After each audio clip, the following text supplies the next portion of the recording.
नमस्कार दर्शकों, कार्यक्रम योग और जीवन में आपका हार्दिक स्वागत है। मैं हूं आपका होस्ट और आपका दोस्त हर्ष। दर्शकों, अक्सर ये कहा जाता है कि अगर आप फिट रहना चाहते हैं, आप स्वस्थ रहना चाहते हैं, आप निरोग रहना चाहते हैं, आप एक आकर्षक बॉडी पाना चाहते हैं, तो योग करना बहुत ज़रूरी है।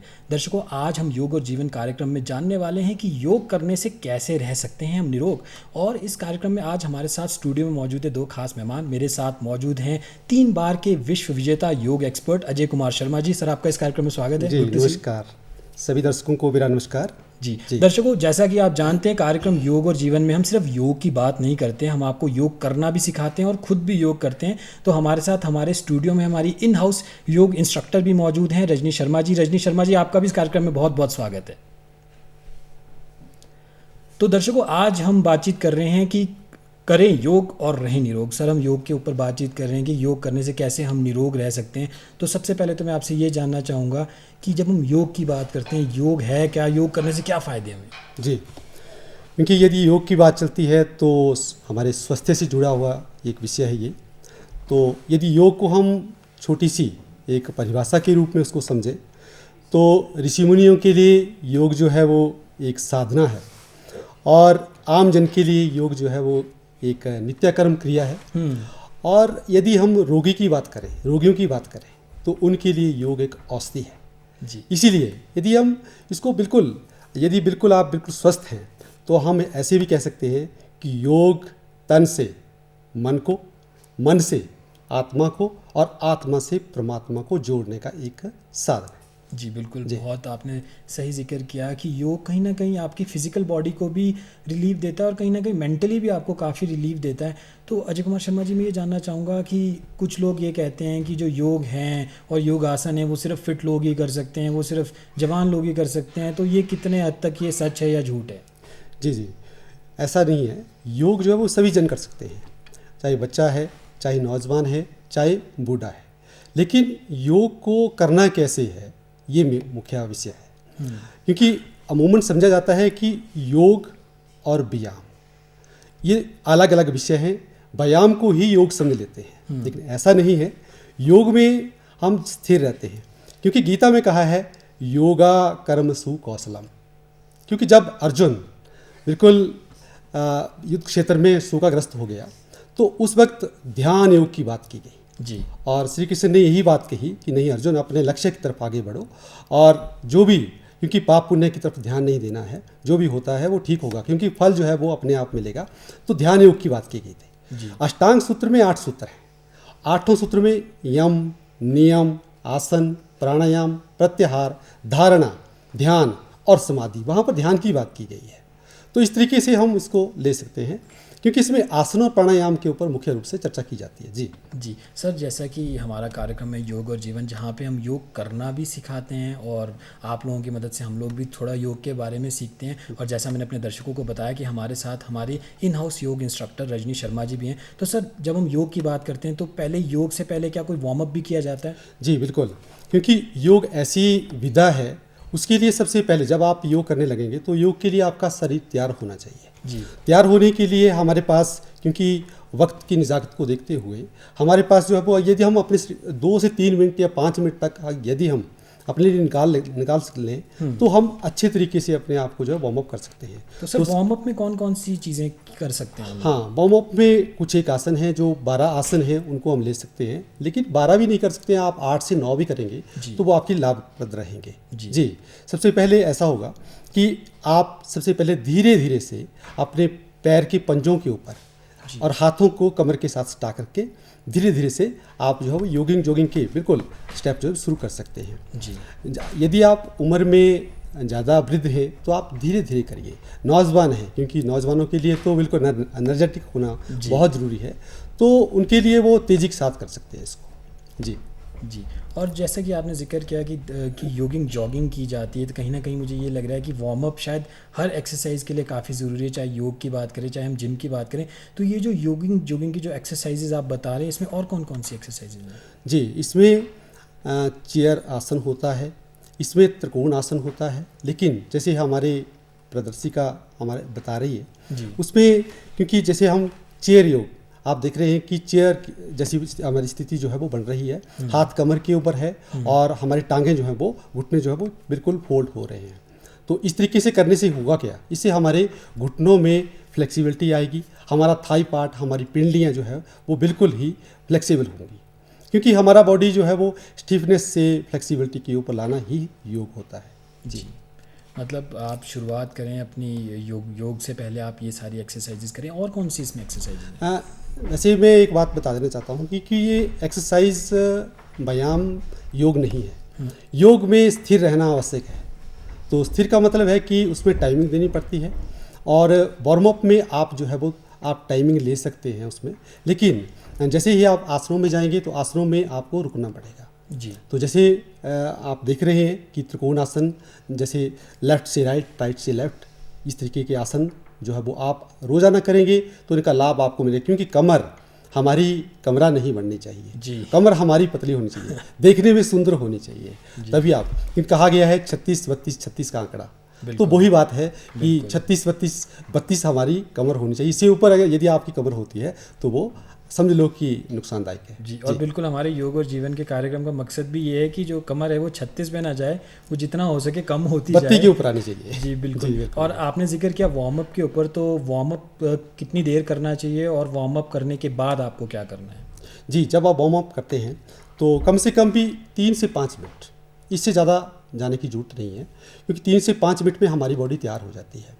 अमूमन सभी आसनों के नाम नहीं जानते, सभी आसनों को ध्यान से ऐसे कर नहीं सकते, तो उनके लिए थोड़ी सी एक्टिविटी, यदि वो थोड़ी सी रोज़ाना उसका अभ्यास करते हैं तो वो अपने आप को बिल्कुल स्वस्थ रख सकते हैं और अपने आप को तैयार कर सकते हैं आसनों के लिए, प्राणायाम के लिए और आगे ध्यान के लिए। जी जी, तो डॉक्टर अजय कुमार शर्मा जी, क्या आप बताने वाले हैं, कौन सा योगासन अब हम देखने वाले हैं? जी, सबसे पहले आप देख रहे हैं यहाँ पे वीरभद्रासन, और इसमें हमारे थाई पार्ट के ऊपर स्ट्रेस पड़ रहा है। एक टांग हमारी सीधी है और दूसरे जो हमारे पैर के पंजे हैं वो ज़मीन से सटे हुए हैं, दृष्टि सामने है। इसे हमारा, जैसे आप इसको इस आसन को देख रहे हैं तो इस आसन से खिंचाव पड़ रहा है हमारी पिंडलियों के ऊपर, हमारे बाजुओं के ऊपर, हमारे कंधों के ऊपर, क्योंकि स्टिफनेस हमारी बॉडी जो है वो पूरी तरह से स्टिफनेस में है, तो उसको फ्लेक्सिबिलिटी में लाने के लिए ये क्रिया करना जरूरी है। जी, तो ये जो योग आसन जिसके आप बारे में आपने जिक्र किया, ये कितनी देर हमें करना है, कितनी रेपिटेशंस हमें करनी है इसकी? कम से कम भी, अगर ज़्यादा आपके पास वक्त की कमी है तो आप इसको 2 से 3 बार करें। जी, मतलब 2 से 3 बार करने ही काफ़ी है। जैसे अभी अगले आसन में हम जाएंगे तो अगले आसन में वज्रासन में बैठ जाएं। जैसे वज्रासन में बैठेंगे तो वज्रासन ही एक ऐसा आसन है जिसे हम खाना खाने के पश्चात कर सकते हैं, और कोई आसन नहीं इसमें कर सकते। जी, क्योंकि वज्रासन को करने से आप 5 मिनट अगर वज्रासन में बैठ जाते हैं तो आपका खाना बिल्कुल पच जाता है। अमूमन होता है कि रात को हम खाना खाते हैं या तो हम टीवी के पास बैठ जाते हैं या बिस्तर के ऊपर लेट जाते हैं, मोबाइल देखना शुरू करते हैं। उससे होता क्या है, हमारी चर्बी बढ़ जाती है, हमारा पेट जो है वो आगे की तरफ को बढ़ना शुरू हो जाता है, और पूरी की पूरी बॉडी जो है वो उसका स्ट्रक्चर ही खराब हो जाता है। जी जी, जो वज्रासन है, क्या ये हर उम्र के लोग कर सकते हैं? अमूमन क्या होता है कि जो ज़्यादा उम्र के हैं उनके घुटनों में प्रॉब्लम हो जाती है, घुटनों में समस्या पैदा हो जाती है, तो उनके लिए वज्रासन जो है वो निषेध है, वो वज्रासन ना करें। वो चेयर के ऊपर बैठ करके धीरे धीरे से टांगों को हिलाएं। जी, और जो यंग्स हैं, क्योंकि यंग्स जो हैं वो एक हमारा भविष्य है, और उन्हीं के कंधों के ऊपर पूरे हमारे राष्ट्र का भविष्य उन्हीं के ऊपर होता है। तो वो जब काम कर रहे होते हैं, कंप्यूटर के ऊपर काम कर रहे हैं या कोई और चेयर के ऊपर बैठ के काम कर रहे हैं, तो वो धीरे धीरे अपने पैर की उंगलियों को हिलाते रहें, घुटनों को थोड़ा थोड़ा, टांग को आगे पीछे करते रहें, तो इतना उनके लिए काफ़ी है। जी, मतलब बॉडी में मूवमेंट काफ़ी ज़रूरी है। आप जो भी योग के आसन करें, तो अजय जी अब कौन सा योग आसन आप हमारे दर्शकों को बताने वाले हैं जिससे कि हम स्वस्थ रहें, हम निरोग रहें? जी हाँ, अमूमन क्या होता है, जब हम बैठे रहते हैं तो हमें कब्ज़ की समस्या होती है। जी, तो कब्ज़ की समस्या के लिए एक आसन है हमारे पास, वो है मुंडूकासन। और मुंडूकासन में करना कैसे है इसको, सबसे पहले वज्रासन में बैठे, दोनों हाथों को मुट्ठी बना करके अपनी नाभि के पास ले जाएं, और नाभि के पास ले जाकर सांस भरते हुए और सांस छोड़ते हुए आगे झुकें, अंदर का सांस अंदर, बाहर का सांस बाहर, और रुके रहें। जितना आप रुकेंगे इसका लाभ उतना ज़्यादा मिलेगा। फिर वापस आ जाएं, और यही क्रम दोबारा से आप इसको कर सकते हैं। सांस भरें, सांस छोड़ते हुए आगे झुकें, सांस को रोक के रखें, अंदर का सांस अंदर, बाहर का सांस बाहर। और इससे होता क्या है, इससे हमारी जो हाथों की स्थिति होती है वो मुट्ठी जो है वो हमारी नाभि के पास होती है। हमारी पैनक्रियाज, हमारी बड़ी आंत छोटी आंत जहाँ पे हमारा अन्न होता है, तो वो बिल्कुल वहाँ पे जो कब्ज की समस्या रहती है वो ठीक होने लगती है। जी, क्या डाइजेशन में भी ये आसन काफ़ी जी, फायदेमंद है? मुंडूकासन डाइजेशन के लिए बहुत ही अच्छा आसन है, इसका अभ्यास जरूर करना चाहिए। लेकिन महिलाएं जो हैं वो इस आसन को थोड़ा सा, जब मासिक धर्म होता है तो उसमें 5-6 दिन के लिए इसको ना करें, बाकी इसको कर सकते हैं। फिर इसके साथ होता है इसका दूसरा पोज जो होता है वो आप बायां हाथ अपनी नाभि पर ले जाएं, बाएं हाथ को नाभि पर जैसे रखते हैं उसके ऊपर दाहिना हाथ रखना है और उसी पोजीशन में सांस भरते हुए ऊपर जाएं और सांस छोड़ते हुए नीचे चले जाएं। जैसे सांस भरते हुए नीचे जाएंगे फिर सांस रोकें और उसी स्थिति में बने रहें। यही प्रक्रिया इसको 2 से 3 बार दोहराएं। तो मंडूकासन का दूसरा पोज है ये। इसी के साथ है हमारा अगला पोज, वो है शशकांक आसन। जी, शशकांक आसन एक ऐसा आसन है, मंडूकासन के साथ ही ये आसन किया जाता है। जब हमारे बच्चे सब्जेक्ट पढ़ते हैं तो उससे थक जाते हैं, तो थकान को दूर करने के लिए इसमें सबसे पहले हाथों को ऊपर उठाएं, सांस भरते हुए पीछे की तरफ ले जाएं। योग में सांसों का बहुत ज़्यादा महत्व है। पीछे ले जाएं और फिर धीरे धीरे आगे लाएं और ज़मीन पर हाथों को रखें और माथे को भी ज़मीन पर रखें और इसी स्थिति में बने रहें।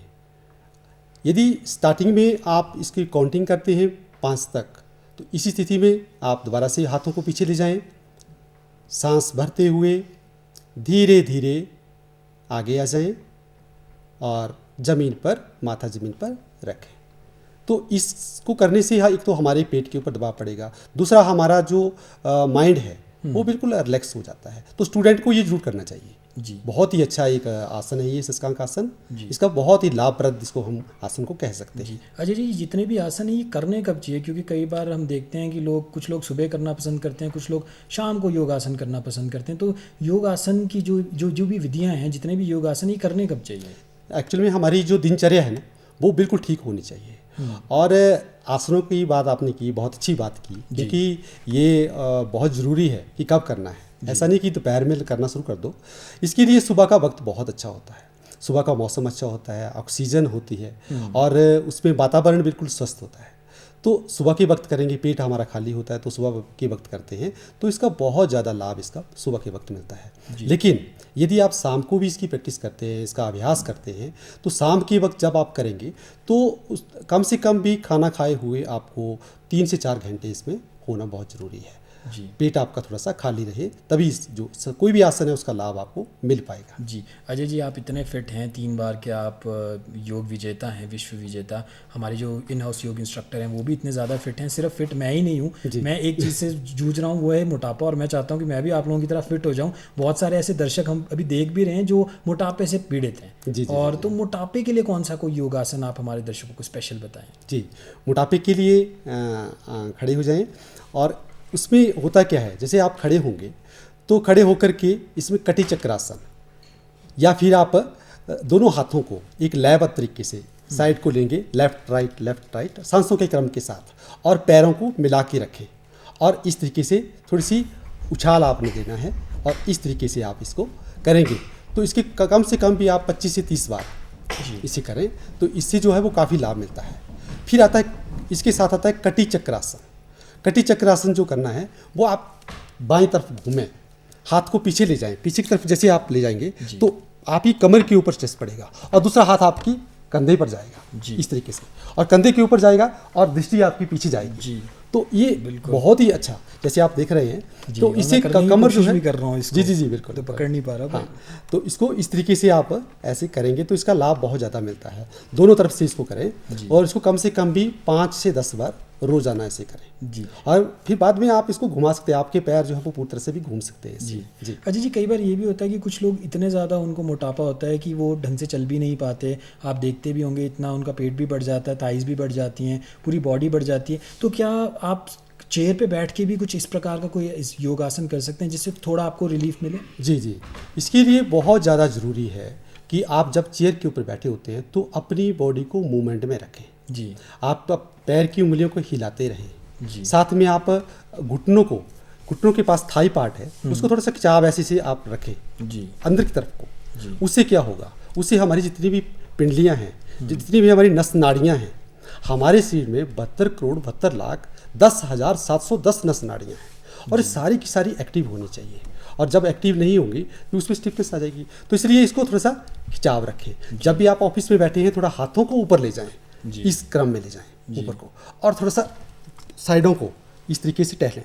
तो इससे क्या होगा, इससे हमारी जो बॉडी में पूरी तरह से अकड़न होती है, जकड़न होती है, वो एकदम जो है वो खत्म होना शुरू हो जाती है। तो इसलिए आप चेयर के ऊपर बैठ करके भी इसका अभ्यास आराम से कर सकते हैं। जी अजय जी, आप तो इतने एक्सपर्ट हैं, हमारे जो इन हाउस योग इंस्ट्रक्टर हैं वो भी इतनी एक्सपर्ट हैं, बट क्या ऐसा भी होता है कि अगर आप योग आसन के जो पोस्चर्स हैं अगर उनको ढंग से ना करें तो फ़ायदे के बदले कहीं ना कहीं नुकसान भी हो सकता है? जी बिल्कुल बिल्कुल। जैसे ये आसन किया जा रहा है इसको वक्रासन कहते हैं, और वक्रासन में जब टांग को आप दूसरी तरफ को ले जा रहे हैं तो इसमें होता क्या है कि आप जैसे हाथ को मोड़ेंगे तो आपकी, जैसे मोटापे की बात की जा रही है, तो मोटापा एकदम इसमें जो है वो आपकी बड़ी हुई फैट वो मेल्ट होना शुरू हो जाती है इस आसन को करने से। और हमारी जो गर्दन होती है वहाँ पे अकड़न होती है, तो वो भी हमारी जो है वो ग्रीवा संचालन से या इससे बिल्कुल ठीक होने लगती है।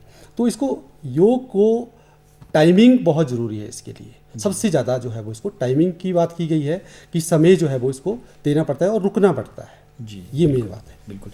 आखिरी योगासन हम कौन सा देखने वाले हैं जिससे कि हम निरोग रह सकें? जी अब हम बात करेंगे, जैसे हम प्राणायाम में अगर हम चलते हैं तो वैसे आप दंडासन में आप देख रहे हैं कि दंडासन में जैसे हमारे रसिका बैठे हुए हैं, तो इसी दंडासन में जब बैठेंगे तो दोनों हाथों को आगे की तरफ को ले जाएं, धीरे से आप अपने पैर के पंजों को पकड़ें, कोशिश करें, क्योंकि सभी जो है वो आगे की तरफ को पश्चिमोत्तान नहीं कर सकते, आसन पूरा नहीं कर सकते, वो उन्होंने ऐसे ही करना है। पहले पैर के पंजे पकड़े, फिर आपको स्टिफनेस पूरी तरह से, आपकी जो पिंडलियां हैं, आपका जो थाई पार्ट है वहाँ पर स्ट्रेस पड़ेगा। तो धीरे धीरे इसका अभ्यास करें और आस्ता आस्ता से जब आप और ज़्यादा इसका अभ्यास करेंगे तो इस तरीके से आप इसको फ़ायदा ले सकते हैं। जी और ये जो आपने अभ्यास बताया, ये जो आपने आसन बताया, ये कम से कम कितनी बार करना चाहिए और इससे किस प्रकार के फ़ायदे हो सकते हैं? इससे यदि हम इसका फ़ायदे की बात करें, क्योंकि वैसे योग से तो फ़ायदा होता ही है जी। योग में जब भी आप कोई भी मूवमेंट करते हैं तो उसका जो फ़ायदा जो है वो मिलेगा ही मिलेगा जी। लेकिन इसमें जो है वो टाइमिंग की बात की जाए तो इसमें आपको रुकना पड़ेगा। मेन बात इसमें ये है। तो जैसे आप बैठ के कोई आसन करते हैं तो बैठ के करने के लिए आपका पोस्चर ठीक होना चाहिए। सबसे पहले आपकी रीढ़ की हड्डी सीधी होनी चाहिए, गर्दन आपकी सीधी होनी चाहिए, कमर आपकी बिल्कुल सीधी होनी चाहिए, क्योंकि यदि आप आगे की तरफ को झुकेंगे तो स्पाइन जो है, जब जो सुषुम्ना आपकी नाड़ी है वो यदि आपकी टेढ़ी हो जाती है तो आप ठीक ढंग से योग जो है वो नहीं कर पाते हैं। जी, ये बात होती है इसमें। अजय जी, हम ये भी देख रहे हैं कि जो आजकल की जो हमारी लाइफस्टाइल है वो बहुत ज़्यादा हेक्टिक है, हमारा खान पीन भी काफ़ी बदल चुका है, स्ट्रेस बहुत ज़्यादा हमारी लाइफ में, और जैसा आपने जिक्र भी किया कि जब भी आप योगासन करते हैं तो आपको जो आपकी सांस है उसके ऊपर काफ़ी कंट्रोल होना चाहिए। तो जो योग का एक पार्ट होता है प्राणायाम, तो प्राणायाम हम कौन से कर सकते हैं जिससे हम निरोग भी रहें, स्वस्थ भी रहें और कुछ हद तक हम फिट भी रहें, मोटापे को भी हम घटाएँ? अभी आपने देखा कि 2 सालों से हम कोरोना काल में थे और कोरोना काल में बड़ी ज़्यादा मुश्किल आई कि लोग, हमारे नौजवान हैं उनकी नौकरियां छूट गई, हमारे जो वृद्ध थे वो घरों में कैद हो गए, हमारे बच्चे जो प्ले ग्राउंड में होने चाहिए थे वो घरों में कैद हो गए। तो उससे क्या हुआ, उससे तनाव और अवसाद जो है वो ज़्यादा हो गया। अब तनाव जो है वो थोड़ी देर के लिए होता है लेकिन अवसाद जो है वो लंबे वक्त तक होता है। तो अवसाद से ज़्यादा समस्या जो है वो आई अवसाद से, डिप्रेशन से। तो उसके लिए योग में बहुत ज़्यादा जो जैसे प्राणायाम है, आसन भी है लेकिन प्राणायाम इसके लिए बहुत ही लाजमी है। और प्राणायाम में जैसे भस्त्रिका प्राणायाम है, कपालभाति प्राणायाम है, अनुलोम विलोम प्राणायाम है, भ्रामरी है, उद्गीत है। तो पहला प्राणायाम कौन सा देखने वाले? लेकिन यदि तनाव की, या जैसे आपने चर्चा की, तो तनाव के लिए हम मुख्य रूप से जो है वो हम सबसे पहले जो है वो अनुलोम विलोम प्राणायाम के ऊपर जाएंगे। और अनुलोम विलोम में जब आप शुरुआत करें तो दाई नासिका, जो दाई नासिका है, क्योंकि दया स्वर जो है होता है वो सूर्य का स्वर होता है और दूसरा स्वर जो है हमारा चंद्र स्वर है। चंद्र स्वर से शीतलता मिलती है, सूर्य स्वर से हमें अंदर तपस मिलती है। तो सूर्य स्वर हमारा जो है वो, उसको आपने ऐसे बंद करना है दाईं तरफ से, और बाईं तरफ से आप जब सांस लेंगे ऐसे इस तरीके से सांस लेंगे तो सांस लेते वक्त आप कमर बिल्कुल सीधी ऐसे रहनी चाहिए और सांस लेंगे, सांस भरी, सांस को होल्ड किया। जब होल्ड रखेंगे आप ऊपर तो यहाँ पे इसे कहते हैं कुंभक, और होल्ड करने के बाद उसको 2 से 2.5 सेकंड में आप उसको छोड़ेंगे। इसके साथ एक और बात मैं जोड़ना चाहता हूँ कि जब हम इस प्राणायाम को करते हैं तो प्राणायाम में क्वेश्चन एक राइज होता है कि हमारे हाथों की स्थिति कैसी होनी चाहिए। ये एक बहुत बड़ी बात है। तो उसके लिए अमूमन होता क्या है कि हम इसको, जो बिल्कुल स्वस्थ व्यक्ति है उसको तो ऐसे ही करना चाहिए इस तरीके से, और दोनों उंगलियां बीच की ली और साइड से इसको रिलीज कर दिया। लेकिन आजकल समस्या बहुत है, हमारा खान पान बहुत अच्छा नहीं है, हम जंक फूड खाते हैं या दूसरी चीज़ें खाते हैं या रेडीमेड बना हुआ खाना खाते हैं। तो उसके लिए क्या करना पड़ता है, पहली उंगली को अंगूठे के मूल भाग में रखें जी, और मूल भाग में रखने से फिर नासिका से आप इस अंगूठे को ऐसे लगाएं और दूसरी तरफ से आप इस तरीके से करते जाएं। बाएं नासिका से सांस भरें, 2 से 2.5 सेकंड के लिए सांस भरा जी, और उसी क्रम को जैसे बाएं नासिका को बंद किया, दाहिनी से उसको रिलीज कर दिया जी, ऐसे। इस तरीके से भी कर सकते हैं आप। बीच वाली 3 उंगलियों को अंदर की तरफ को फोल्ड कर दो और अंगूठे और छोटी उंगली को इस तरीके से रखेंगे तो इससे अपने आप ही 2 से 2.5 सेकंड लग जाते हैं जब आप इसको इस तरीके से करते हैं। और इसको जब आप चेंज करेंगे तो अपने आप ही हमारा जो टाइमिंग पूरा इस तरीके से हो जाता है। तो ये बहुत ही अच्छा है। अनुलोम विलोम प्राणायाम एक बहुत ही अच्छा प्राणायाम है, बहुत ही लाभप्रद प्राणायाम है। यदि इसका रोजाना आप अभ्यास करते हैं, 2 मिनट से शुरुआत करें, 2 मिनट, 5 मिनट, 7 मिनट, 10 मिनट, जिसको कोई डिजीज़ है, कोई रोग है, वो इसको 10 से 15 मिनट भी कर सकता है। जी। दूसरा प्राणायाम कौन सा? दूसरा प्राणायाम हमारा पेट संबंधी विकारों के लिए जी, जो इस कपालभाति है। कपाल का मतलब होता है हमारा ललाट, और इस पे आवा मंडल हमारा तेज होता है। दूसरा हमारा पेट ठीक होता है। नासिका से सांस को छोड़ें, जैसे आप नासिका के बाहर सांस को छोड़ेंगे, सांस को बाहर छोड़ेंगे, हरकत हमारे पेट में होगी, और जब हरकत पेट में होगी तो बड़ी हुई फैट आपकी मेल्ट होना शुरू हो जाएगी, और मेल्ट होगी तो हमारी बॉडी का स्ट्रक्चर ठीक होगा, अंदर का जो हमारा सिस्टम है वो भी ठीक होने लगेगा। तो इसलिए ये बहुत ज़रूरी है कि आप इसको जब भी आप इसको करते हैं वैसे, और ज़्यादा उम्र के हैं वो इसको धीरे धीरे करें। एक्चुअली में होता क्या है, हमारी जो बड़ी आंत, छोटी आंत, पेनक्रियास है, वहाँ पर स्ट्रेस पड़ता है इसका, तो इसको धीरे धीरे करें। आप सीधे ऐसे बैठे और ऐसे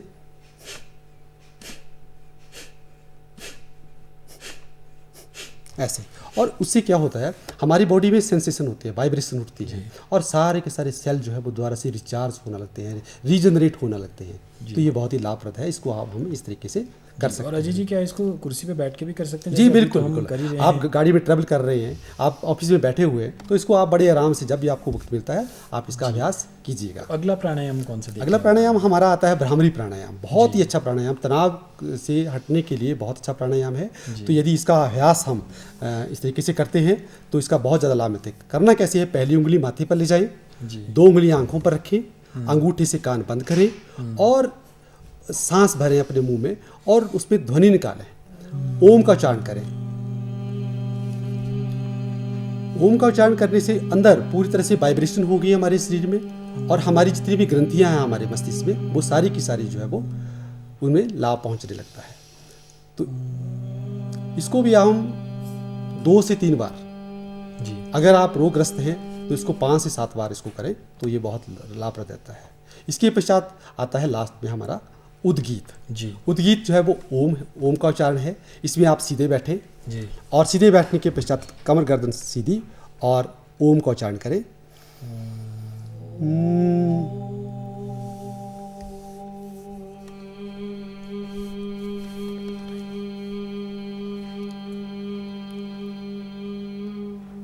ओम में 3 अक्षर होते हैं, अ, उ, म, और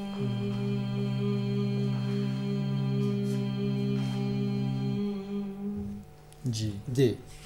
तो सर, आज आप हमारे इस कार्यक्रम में आए, योग और जीवन कार्यक्रम में इतने सारे आपने योगासन हमें सिखाए, प्राणायाम सिखाए। उम्मीद करते हैं हमारे दर्शक भी काफ़ी लाभान्वित हुए होंगे।